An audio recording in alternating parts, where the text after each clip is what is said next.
You know, there's a kind of secret language hiding all around us, right in plain sight.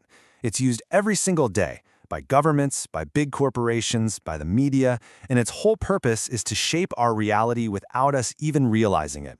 So today, we're going to learn how to decode it. Okay, get this. This is a real line from an actual annual report from National Airlines.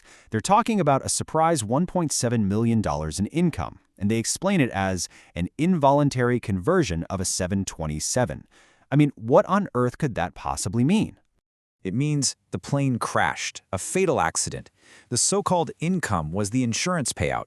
Just think about that for a second. A major company found an official, published way to report a tragedy and the profit from it without ever having to use words like crash or dead or insurance. And this, right here, is our rabbit hole into a very, very strange world. So that absolutely bizarre phrase, it actually has a name, doublespeak. And we need to be crystal clear about something right up front. This isn't just about being polite or using a few fancy words. Oh no, it's way more complex and, frankly, a whole lot more deceptive than that.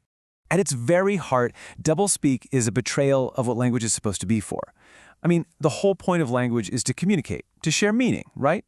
Well, doublespeak does the exact opposite. It's specifically designed to mislead you, to hide the truth behind this wall of words that sound super official or technical or maybe even completely harmless. And this is the key difference between doublespeak and a simple euphemism.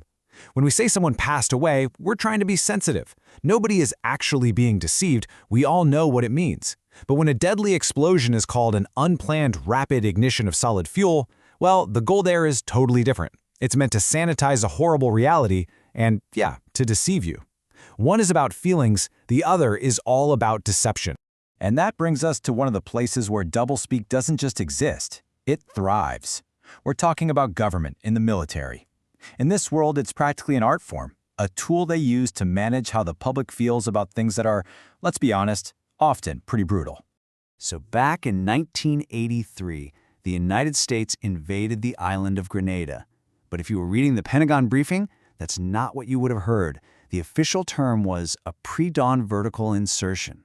See how that sounds? It's like a sterile, technical move from a video game, not a military invasion of a whole country.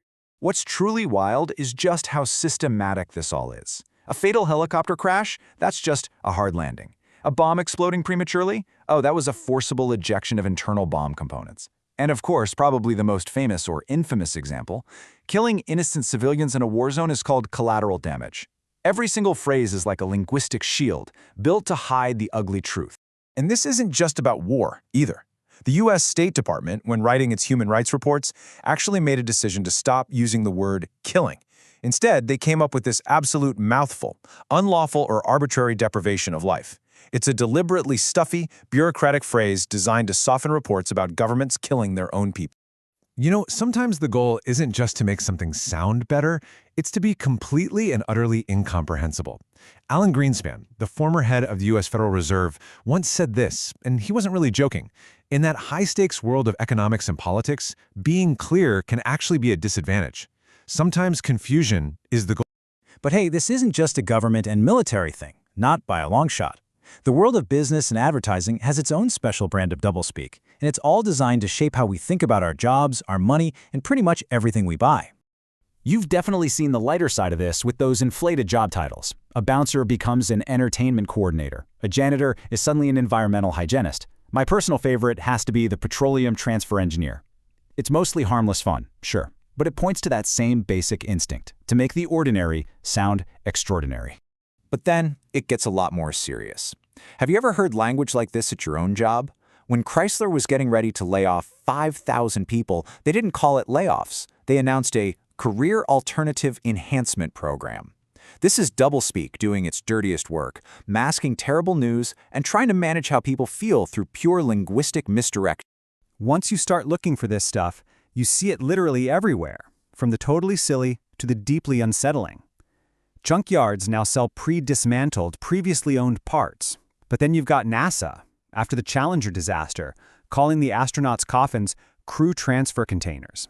The goal is always the same, to cut the cord between the word and the reality it represents. So, okay, it can be kind of funny, it can be infuriating, but what's the real cost? Why should we actually care if people use all this puffy, evasive language? Well, it turns out the stakes are incredibly high. And this right here gets to the absolute heart of why this matters so much. When we accept doublespeak, when we just let it slide, we are silently accepting the sanitized, twisted reality it's presenting. We basically become part of the deception. An invasion feels very different when you call it a vertical insertion. Killing civilians becomes a lot more tolerable when it's just collateral damage. William Lutz, the author whose work inspired a lot of this, had a really powerful way of putting it. Language is just a tool, like a knife. You can use a knife to carve a delicious roast for dinner, or you can use it as a weapon. Doublespeak is language being used as a weapon. And here we are, the ultimate danger. By disconnecting words from their real and often horrific meanings, doublespeak allows terrible things to be discussed in meetings, to be planned on whiteboards, and to be carried out in the real world. It makes the unspeakable sound like just another business plan. It makes the unthinkable seem like just another policy decision. So the challenge now isn't just to understand what doublespeak is, but to start actually hearing it. Listen for it in the news, at your job, in the ads you see. Because the first step to reclaiming a little bit of clarity and a little bit of reality is learning to decode the language of deception. So what do you think? What doublespeak will you notice tomorrow?